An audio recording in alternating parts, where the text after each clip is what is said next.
us, huh? Yeah. That's probably good. Got to get you. We need some spark or something. It's preseason still? You downtown now? Wednesday when it kicks up, huh? Monday. Oh, Monday? We don't wait till Wednesday. I worked for like WCA. DNA and Joe for like 6 years. That was ridiculous.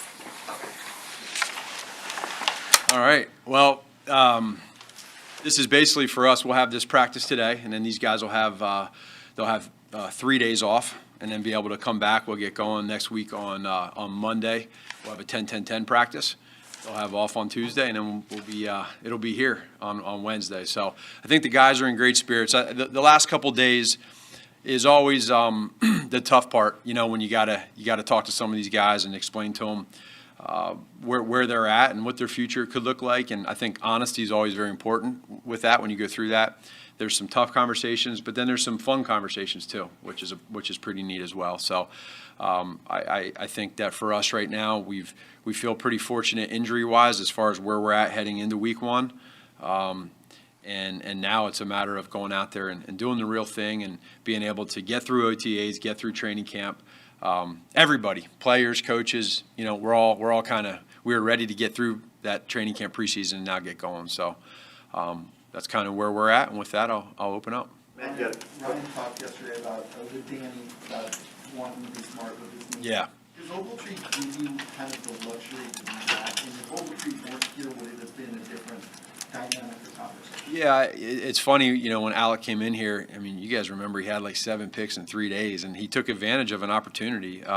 He's moved around really well. He's taken to the defense, and so I think you see that and you understand that that we appreciate that from him, and he took advantage of a great opportunity. With Danny, for us, it's being able to get him. We want to get him to a point to where he can get back to that full 100%. And you saw he missed some time there in training camp. It was good to be able to get him out there in that last preseason game and see what he can do. So that was the best thing for us right now, and Danny understands that. Did you do anything to the knee in the game, or was it just? No. Nope. Had a couple new additions in the receivers room. What's Yeah. the process of those guys getting their feet on the ground, and then also you trying to figure out exactly what they give you? It creates a lot of depth for us, and those guys, you know, with Simba and then with Perryman that you know you guys saw, and that's not official yet, but he'll be in here I think on Monday. But having those guys come in here will be good. But they got to learn the stuff, and it takes a little bit of time. But I think our coaches will do a great job. And but with that said, we understand with the guys we got right now that are up, and then the other guys that are on practice squad, we feel like we've added some speed, and that was kind of the direction we wanted to go. Do you anticipate Rodney being back on the practice squad? We'll see. Yeah, we'll see. Is Perryman an intake thing, a 5-day intake? Is that why it's not? I don't know that for sure. I just think I think Monday is when is what I'm being told when he can get in here. Yeah, between. Running over the schedule, is next week going to be normal? Is it going to be Wednesday, Thursday, Friday here, and then travel Saturday? Yeah, it's a normal week. Yes, it would be. We're not leaving any earlier to go to LA. We're going to have practice Wednesday, Thursday, Friday, and then we'll leave on Saturday. I wanted to ask you about all the guys being placed on the COVID reserve list during the preseason. It's an interruption to a coach at that point, but if it happens to you now going forward, that could be a big problem where you're losing guys a couple days before a game. Do you make one last pitch to your players to help you avoid that problem coming up? It can be a distraction. It can affect the practices. I'm not necessarily making another pitch to them for that. I feel like we've done that part of it, and we know, you know, where those guys are, who is, who isn't, and so that's their choice. They understand what comes with it, and the rules and the protocol that we have is what we got to go by. So a little bit of what we did last year was always contingency plan, and we just got to be prepared. I think this year more than anything, the way it'll go is if somebody is positive, and if they do have to miss practice, that's what they'll miss. Whereas I think there's a better chance of them at least missing practice but making the game versus being out instantly and missing a game for sure like it was last year. Matt, with regard to preseason snaps, between 2019 when Mitch and those guys played like 3 snaps and this year, I think Andy played 33, the linemen played, do you feel like you found the happy medium for heading into week one, or is that a question mark in your own mind where you just want to see what the results as far as preparedness for week one. Yeah, it was probably middle grounds for me. It was a balance of being able to be able to get the reps for the guys individually, one by one, across all three phases, OD and special teams, but also try to feel like you come out feeling good about things. Now, offensively, those series that we had, when Andy was in there, again, the variables that we had going weren't necessarily fair, but to get the tempo going, I feel good. And again, I go back to practice where he's at, but we'll see where we're at here as we go and move forward with where our guys are at. But I felt overall the number one concern is get out of this thing with no injuries. Do that first, and then the next part is timing. The Rams defense, they come in, they're number one last year, but they really coasted into the week one. They did your mode where they hardly played. I don't think they played at all. Is that a possible advantage when you've played and they haven't heading in? Not necessarily. I think what you'll see is there's a lot of teams that kind of went that route, and you'll see it'll take a few weeks until these teams really get going exactly how the coaches and players want it. A lot of them, it depends on, do you have vets? Do you have new players? Do you have new coaches? The communication process, Mark, for us and for everybody when you go through that is a part of this thing, and the speed is totally different in regular season than it is in preseason. So everybody included, I say when you get through week 7, week 8, that's where you should feel like, okay, we need to be where we need to be. Matt, where do you see Akeem Hicks' mindset? What are you picking up from him? It's funny you asked that. I grabbed them the other day, and I just brought him over, and I said, how appreciative I am of the way he's handled this training camp. I mean, he is practicing hard. He's being a great leader in the meetings. He's really been awesome. And for that, I told him, I said, sometimes we as coaches can always talk about the bad, whether it's what you did wrong in a play, right, or what you need to do here or there across the board. And a lot of times we don't sometimes give enough praise when you just take it for granted. And I told him, I said, listen, man, I love your leadership. I love the way you're handling this summer and where you're at. And it's really neat to see right now where he's at. He's refused to talk to us for 8 months. What's your take on that? Again, it's everybody is a little bit different. I mean, you guys see how I am. You see how you're talking about how he is. And I don't want to get into anybody's individual decisions other than, I just think that for me, I deal with the media and with doing interviews and talking, and everybody's a little bit different. So I understand from both sides, but I think there's, that's a hard answer for me to give. I know what you guys are feeling. You want to be able to talk to them more. But it kind of puts you on the spot, doesn't it? Because it is a professional responsibility that he's not upholding. Yeah, again, it's I understand it, and I'm not going to get into a back and forth match with him. Where is Eddie Goldman at right now, having missed as much time as he did obviously last year and then sitting out a bit with COVID? How is he kind of integrating back in? He's been really good. I mean, you saw what he did on tape in the preseason game. He made some great plays, took on some double teams, and the other day we were just talking about. It felt good for him to get out there. It was very. You need that. And I think more than anything, doesn't even so much come down to the physical part of it, but more so of just the mental side of being, okay, this is what it was like. It was a year and a half, 2 years, and so he did good with that. Yeah, you talked about Andy keeping the starting job based on your evaluation of his production, but this opener is going to be the first time that he goes out there with full strength offense. Mm-hmm. How much patience do you need, or do you plan to give him? Yeah, I mean, we're looking at it as are we producing? Our goal right now as an offense is we want to be able to get first downs, score touchdowns, right, and then win. Ultimately, you want to win and make good decisions. And we'll have to see as we go out there. There's going to be in-game adjustments, right? Because you always get into week one, and week one is always you see unscouted looks or there's something that's a surprise. So we as a staff are going to have to make sure that we're all over that, and the players got to adjust and just play. But again, I think it probably goes back to where I came from at the very beginning of where I said my mentality is right now, which is focus on right now. Don't focus on next week. Don't focus on weeks down the road or months or whatever. That's all we're going to do. And then if we do that, we feel like the decisions will be made. I know the quarterback situation was different last year, but Yeah. did you learn anything about when or how to make a change if and when it comes to that? No, I'd say every year is a little bit the same, or excuse me, every year is a little different in how it goes, the dynamics of where you're at. So I would not take any of that into it. Every year is kind of each its own. And you just got to know the whys, really. Just keep it really simple. What are the whys? Man, where's your The commitment? offense and Andy at a point where he'll be free to call audibles at the line of scrimmage as he sees fit in Los Angeles? I would say that, yeah, he's at a point where if he sees something, we actually had a situation today in the walkthrough where he took a play and we did something on that play, and then he wanted to run it back because he personally, without telling us, he wanted to get another look at it with a different defensive look. And so, that's an advantage that a veteran quarterback does. He sees defenses, he recognizes it. So I would say, yeah, if he has the ability within our system to do it, he absolutely can do that. Is it safe to assume that that's a pretty obvious one example of why maybe Justin might not be ready? I mean, I would say I'll be careful with how I answer that in the fact that Justin has the ability to do that, but Hub on the front end would be, does he see it with the defense within the play? You know what I'm saying? So Justin's smart enough to know when to do it, but in the game, seeing it would be a little bit different. That's where there might be a little bit of a difference. you can't see that from the sidelines, obviously.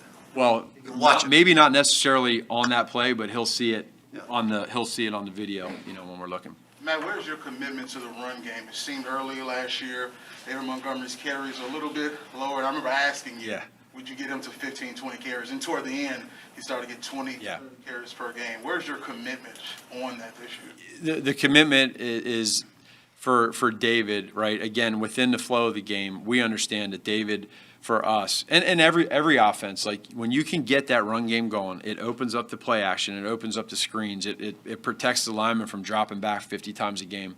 So our goal is to be able to get him going. How we do it, that'll be to be seen, But we by no means feel like that we have to go into this thing throwing a million times or anything like that. We know how important he is to us and our running game in general. I think our running backs have done a great job in training camp. They understand where we're at, and now it's just a matter of us schematically figuring out what's the best way to be able to get, I think, like chunk runs. Try to stay away from those 1 to 2 yard runs and get more of those 4 to 5 to 6 yard runs, and then pop a few too. What's I think you got- progression been for you? They were watching David Montgomery. And Awesome. Really great. I mean, you guys have heard me say it. I'm very close with him. We talk all the time, not just here in the building, but when we're outside of the building. And he knows the trust I have in him, and I know the trust he has in me. So now it's just a matter of all of us doing it together. And I think you have the oldest team in football. right? We do? Yeah, as of yesterday. Does that change the way you coach as a No, pioneer? And- It doesn't change the way I coach, but what it does is you have to be a little cognizant of those guys that are higher in age, of how you handle them. They're treated a little bit differently, and they deserve it. You look at a guy like Jason Peters, that's 39. That probably drove up the average a little bit, maybe, I don't know. But he's we got to take care of him, and we got to listen to Jason too. We can't be the ones that come in here all stubborn-headed and say, you got to do this, this, and this. No, you've been playing a long time. You're a Hall of Fame tackle. What works for you, right? And we got to listen to him. And a guy like Jimmy Graham, right? He's been doing this a long time. He's one of the greatest professionals I've ever been around, the way he treats his body and his mind. And so we listen to those guys. So that's probably what drives some of the numbers up, but we listen to what they're doing. Man, with a player like Hicks, who has made it clear he wants a contract extension, how difficult is that for you to manage? Because you're loyal to the player, he's your guy, but you're also loyal to Ryan, who's on the other side of that. It just seems like you're kind of stuck in the middle in those situations. Well, so the nice thing on the front end is I try to stay out of all that, especially when you're in the season, because it's a distraction. And I tell Hicks the same thing, right? Ryan the same thing. Like let's not have distractions. Let's focus on today and what you can do to be great. Because if you handle your business and you come every day and you're a true pro and you do everything the way we want you to do it, right? And we work together, everything will take care of itself. And he's done that, and that kind of goes back to the last part. That's all he can do, and he gets it. Yeah, Matt. If Justin runs the scout team, what other things will he be doing, either before, after, during practice, whatever, to make sure that he's also honed in on the game plan? Yeah. If he had to go in because of injury, he Sure, knows what's going on. that's real, and so for him, what we'll have to do is, number one, mentally, you have to make sure mentally that you are completely prepared within the game plan, with whatever that is. So calling the plays, understanding now that that we're rolling. Like, so, something happens or there's a shoelace or something, whatever, you got to go in there like there's no setback and it's go time. So mentally, you got to prepare yourself. That's easy. He can do that through film and video and, whatever it is that he does. Physically is where you got to be able to stay on top of that because you don't get the reps. And so where do you get those reps? Well, as your technique and fundamentals can still happen on the look team. That's where he's understanding. He stepped his game up with that. So now he's playing like a real quarterback in look team. The first day he was all pouty. He didn't want to do it. Now he's when I say pouty, I'm being tongue in cheek when I say that. Like, he was fine, but he would say, "Don't take that up." He was fine. He just was like, "All right, listen, you got it. This is what you got to do, but work on your feet and step up and step out." And now he's like awesome. He loves it. So he gets it. He understands the why. That's that part in look team. But then we got to be able to go in between periods. And he's got to get those physical reps. And then post-practice, get the mental and the physical. And we do some things with our younger guys anyway that we started last year where we're able to get some reps for them of our game plan. So all of that said, every week that goes by, every play and minute that goes by, he just keeps growing. And then Flip has a great plan ready for him. You talked about Cole, when he first got here, was already impressing you guys on the Zoom with the way he watched film. How have you seen that continue to evolve, and then how do you take a guy who's really good at the film stuff and know that's going to translate to a lot of success in the field? Yeah, he's been phenomenal with that. A couple routes we've watched tonight. We're getting together for an hour, and just me and him, and we're going to watch some tape. And so that was him coming to me because he wants that, So that's pretty cool when you have a guy that wants to do that and get together. We'll get together with Clancy, and the three of us will fire through the film and just go through some stuff, run and pass game. That's who he is. He wants to grow. So he's done that. He's shown it in training camp. I think you're going to really see his production go up. And not always just in the passing game. I think you'll see him be a better blocker. He's a hell of a teammate. Him and Jimmy in that tight end room, man, they really are clicking. And Jimmy's done an unbelievable job mentoring him. So it'll be neat to see. That it? Thanks, Matt.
What did you say?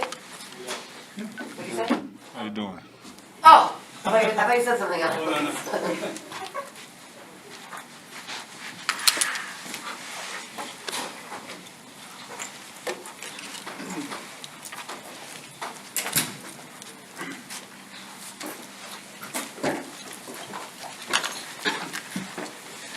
Alec, as a guy who was unemployed at the start of training camp, is now starting on opening night, can you just describe the roller coaster ride for us? I mean, it's been a journey for sure. You know, I've been blessed enough to, you know, make it to my 9th year in the league, and you know, it hasn't all been smooth for sure. But you know, I am here now, and you know, I'm thankful for the opportunity to be here and get a chance to, you know, play. So.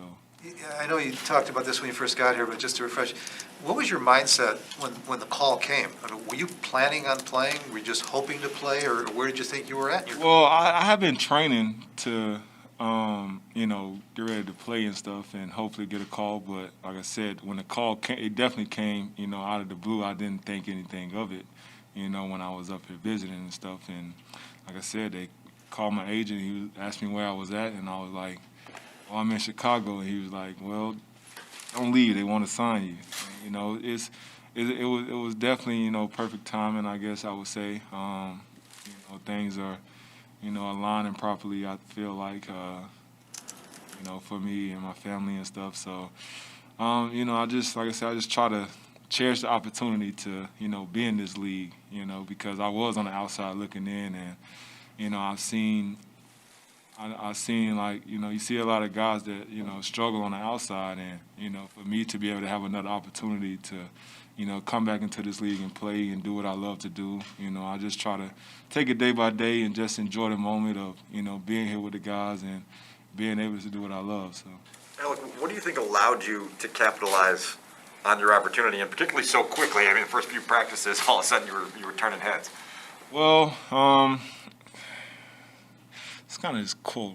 I heard this quote one time. It was like, I was reading a book or something, and it was basically like, you know, people trying to justify saying like, is it luck or is it opportunity? And it was something along the line of like, you know, luck is when opportunity presents itself and you capitalize, you know, on the opportunity. You know, you're not always gonna have the right opportunity to do some things, even though you think you should. But you know, when you do have the opportunity, it's what you do with that opportunity while you're there. So, you know, like I said, I just try to take it day by day. Didn't want to hold anything back. Just kind of come out and be me, and you know, capitalize on this opportunity that, you know, the Bears gave me. So. Do you remember what book that was? I want to say I read it in The Richest Man in Babylon or something like that. I think that's what it was in. Sure. Yeah, it's something along that line. And like I said, it was just, you know, I have been preparing and stuff, obviously, to, you know, try to get back into the league, but nothing was guaranteed, you know. And like I said, when I came up here, I didn't bring any cleats or any clothes or anything to, you know, be here to play. But, you know, the opportunity presented itself, and, you know, I took it, and, you know, it's been good so far. So. They give you stuff here, but did you have to, like, did you go home again or not? I didn't. I have not been home. I haven't seen my son in about 4 weeks. My wife came up this past weekend, you know, for a couple of days, and so hopefully, you know, I'll get to see him soon, and you know, we'll get to, you know, and be a little family again for a little while, and go from there. So. Yeah, with regard to opportunity, how does being in this defense, how will that help you get back to where you were with the Rams? Well, I mean, I'm going to do my role, my part, what the coach is asking me to do, and, you know, play my game the way I know how to play. And, you know, when we get there, get a chance to play out there, you know, we'll see how the chips fall. You know, we've all been preparing hard and, you know, working on things we need to do to get prepared to, you know, play this season. And, you know, I'm going to continue to, you know, study and try to, you know what I do well, and try to do that as much as possible. And, you know, some of the stuff that I can't do as well as you know, others, you know, I try to just get better at it, and, do better at that. But like I said, I'm trying to just play my game and, fill my role as, whatever they ask me to do in this defense. So. But physically, I'm sure you feel you're the same player you were with the Rams, with the Giants, with the Jets, and here, right? I mean, I'm wiser than I was a player with them. I've spent a lot of, seen a lot of coverages, a lot of, defense and stuff, played in pretty much any of them. So, I kind of know how things works and stuff like that. So it's like I said, it's just about, knowing what I can do and being myself and going out there and playing at a high level. And, I think with this defense, we got guys on every level that can play, that can, go out here and make plays all over the field. So, you don't have to feel, nobody has to feel like they have to be something that they're not, You just do what you do well and let the rest take care of itself. How have you seen Sean Desai take control of this defense and where you guys are as a unit in preparation for the regular season? Say that again? Where do you feel like you guys are as a defense under Sean's leadership being ready for the regular season? We're still working every day to get better, and we just continue to push one another, push our expectations up, and play to our standard, and that's kind of what we're built on. Just playing at our level, don't play at anybody else's level. Let's do what we do well, and live with the results. Alec, are you still staying with Quinn, or have you moved on to a new residence? Not yet, not quite yet. I haven't moved on quite yet, but hopefully, I just wanted to make sure, he made the team and all that stuff like that, and I'm lucky enough to have a friend like him to, help me out during these times, and I appreciate him and his wife and his family for, allowing me and, my family to, kind of have a place to stay here while we're here at the time being, so. Alec, when you didn't play Saturday night, had you been told, don't worry, you got a spot, or were you left wondering what was going on? I was wondering until what was the cutoff date yesterday? So that's, I didn't, like I said, I just took it, I wanted to take it day by day. I didn't want to assume anything or feel like I'm owed this, no matter what I've done, and obviously you feel like sometimes you can get in the feeling of thinking the team owe you this because you've done so much or whatever. But, in reality, they don't owe you anything. So you just try to, like I said, just enjoy the moment, just be in the moment and live every day as well as you can. So how difficult was it Saturday night? Were you frustrated? Did you feel like you weren't getting a chance, or? No, I wasn't frustrated. I was just, taking it for what it is. Like they want me to play, okay. Like that's not my choice. It wasn't like it was a group discussion like, oh, do you want to play this weekend or something like that. I tried to, like I said, do whatever they asked me to do and, be accountable for my actions. So I just, like I said, when they told me I wasn't playing, I was like, okay. And, I'll live with, whatever other opportunity I get, however this shakes out, So that was my mindset as far as, this whole, transition of coming and playing here and, like I said, not playing the last preseason and even till today. So, Alec, over this month, what has jumped out at you about Roquan Smith, in either on the field or the way he prepares himself? Just his ability to learn. I think he's a fast learner. I think he studies the game. He studies, his teammates and stuff like that to just kind of learn how he carries himself. And obviously he's one of the top linebackers in the league, and he's going to be one of those guys for a long time, and not even just a linebacker, he's just a good person too. Getting to know him a lot more. Obviously we have the Georgia connection, but actually being here and talking to him, sitting with him, just kind of chatting with him, you understand why he is who he is. So. Alec, initially, why did Robert invite you up for the visit that you came on that's now lasted a month? Oh, we was coming to visit his wife. His wife and my wife are like good friends and stuff, and we was coming to visit. It was her birthday, and we was coming up to visit them for her birthday and stuff, and kind of how everything just shaped out. It ended up being the day before we was about to leave. Like we want you to sign, so and I ended up staying, and she went back, took our son back because he was getting ready to start school. So that was where my mindset was at. I was going back to. Get him ready for school and stuff. But, God worked in mysterious ways, I would say. So. How old is he? Was it emotional when he told you you were the team? Was there any emotions that came out of you? Not really like very emotional, just like, you know, okay, you made it, now what you gonna do next to keep that job? And like I said before, if you don't produce in this league, you know, you can't stick around. So, you know, yeah, you made the team, but, you know, that wasn't the end all be all, you know, for me, I would say. Two super important questions. Number one, how old's your son? He's 5. Kindergarten? He's in kindergarten at GAC in Atlanta, Georgia, so. And also, how, when you pack for a weekend, how does it turn in? What do you do to stretch it out to last a month? You just wash clothes. Bought a couple things, go buy you some, you know, underwear and stuff like that to last you through. But, you know, I mean, you pretty much have everything here that you really need. You know, you hear, you know, 10, 12 hours out there throughout the day, so you only go home to go to sleep. So it's pretty much like whatever they have for you to wear here, that's what I was wearing, you know. So obviously for the game and stuff, it's a little different. You got to get a couple things for that, but other than that, yeah, I pretty much just try to stretch it out as much as possible. And my wife just brought me some clothes up too. Thanks, Alex, appreciate it.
he ended up somewhere else.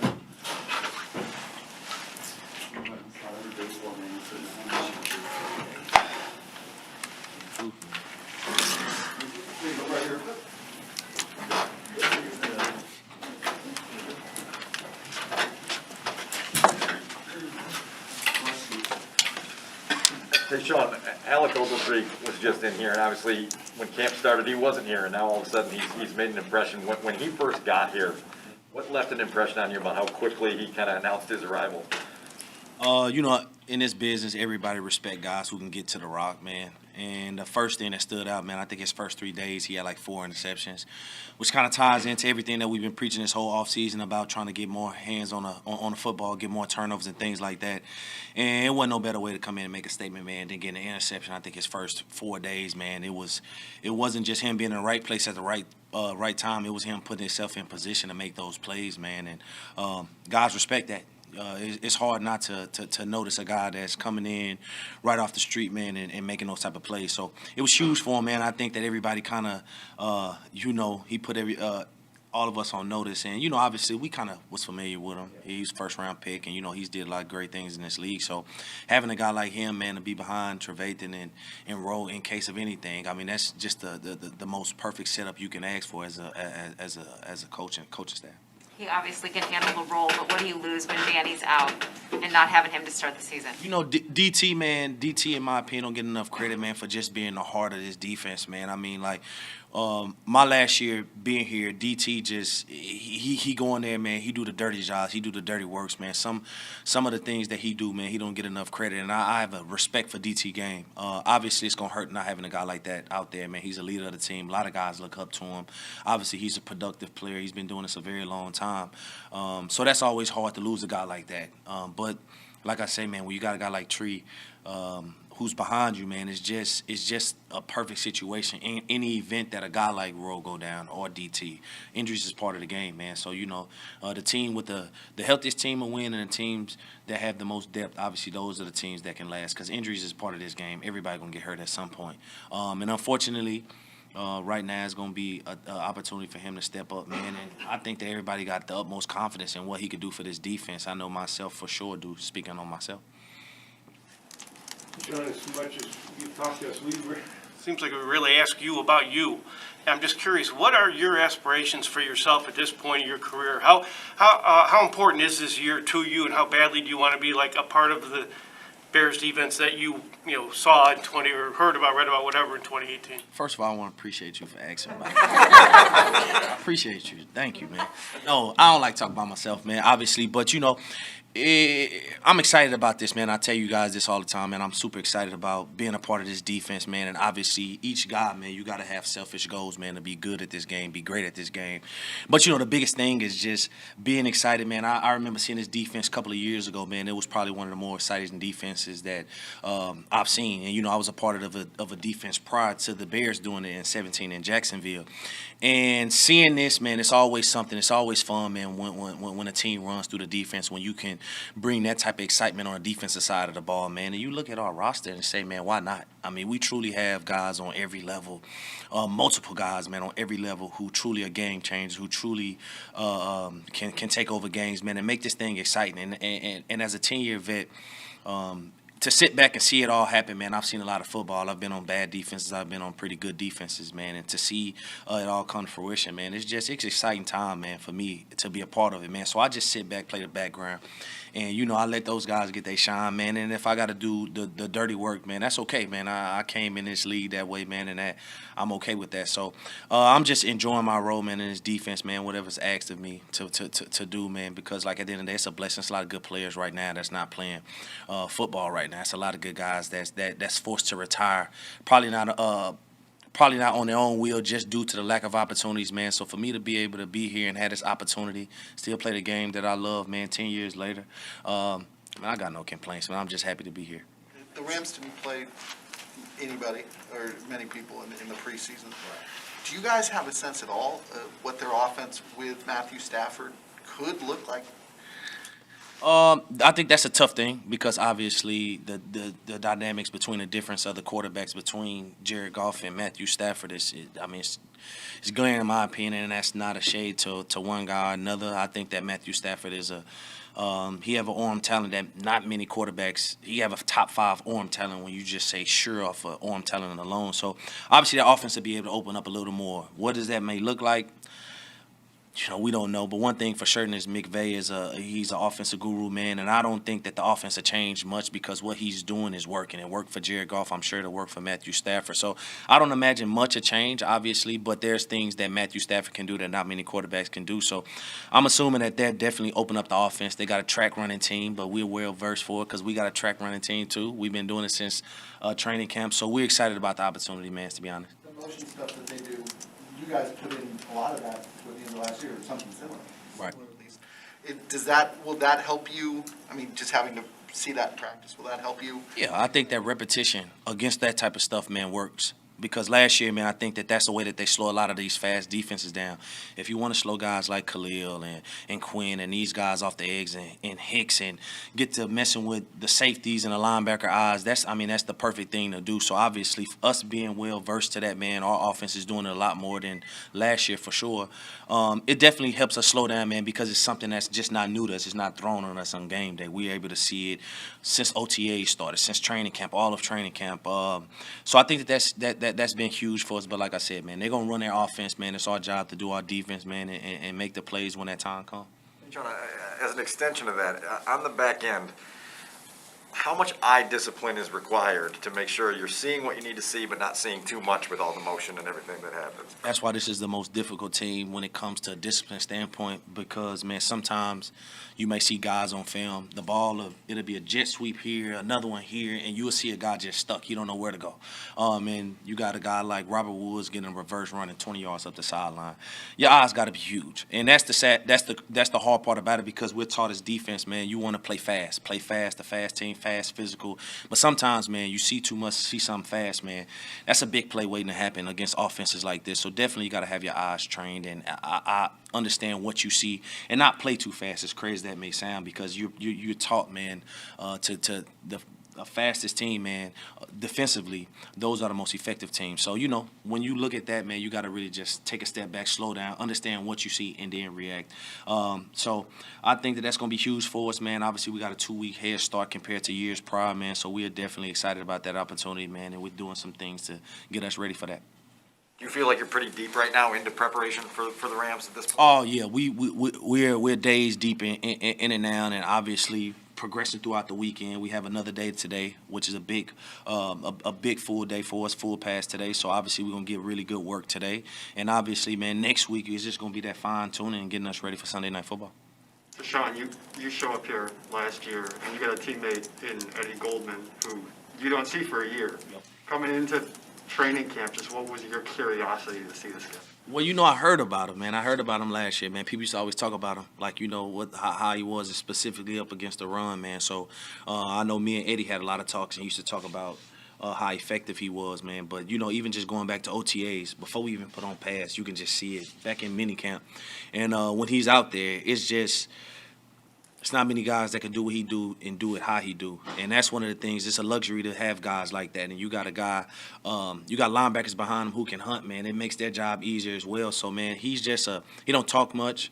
I think he might have said 5 words since I've been here. 5 is a stretch, to be honest, man. But, guys like that, he come in, he do his job. And I mean, the dude is talented, man. It's not many guys that can do what he do and how he do it, man. And I respect that. And I'm excited to have a guy like that back on the defensive side of the ball because it make my job easy. It make everybody's job easier when you got a guy like him. Now 9-6 can do what he needs to do. Blau, it's gonna be able to do what he do, and it's just gonna be a fun time, man, when this defense get to rolling, man. Specifically having him back is huge. Matt Nagy and Ryan Pace both praised Akeem for the leadership that he's shown. We have not talked to him in a very long time. So what have you seen from how he's kind of helped with this, get the defense ready in a leadership role? You know, that was just a role that he's had since last year. Specifically this year, man, he's a little more vocal. But, you know, like I said, man, having guys like that is huge for a defense, man. I think that a lot of guys feed off of that. Not only do you respect them as a player, but you respect them as a person and you respect them as a leader. And year in, year out, man, this is my second year here, man, but he's constantly looked at as a leader. You know, when you vote for team captains, man, he definitely had my vote. Last year, he had my vote this year.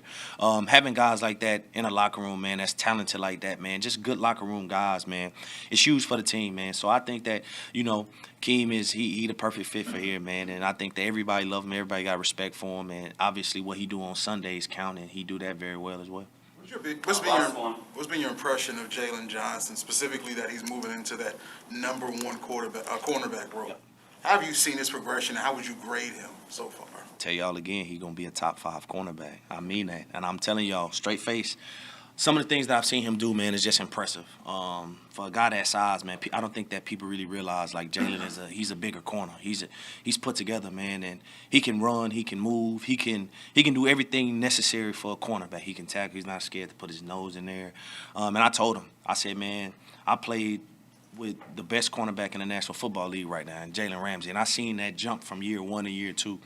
And like I said, man, I'm not big on comparing, man, but like I told him, I see the jumps that you made from your rookie year to right now was similar to a guy that I knew in Jacksonville, man, who's now the highest paid corner in the league, man. And not to say that, hey, I hope that Jalen do make his own print. I'm not trying to say, but I'm saying I see this jump. It's just a different focus that he have right now. I think that he is locked in right now to the point where we're going to be talking 10 weeks from now, man, and I'm going to remind y'all what I said. Because I believe in it. I believe in him that much, man. Just not even just as a player, man, as a person. He's a good young kid, man, and he going to have a long career in this thing, man. So I think that he gonna do his thing, man. He gonna have a successful year this year, man. Not to put too much pressure on him, but y'all tell him I said he going to. Thanks, Deshaun. Thank you.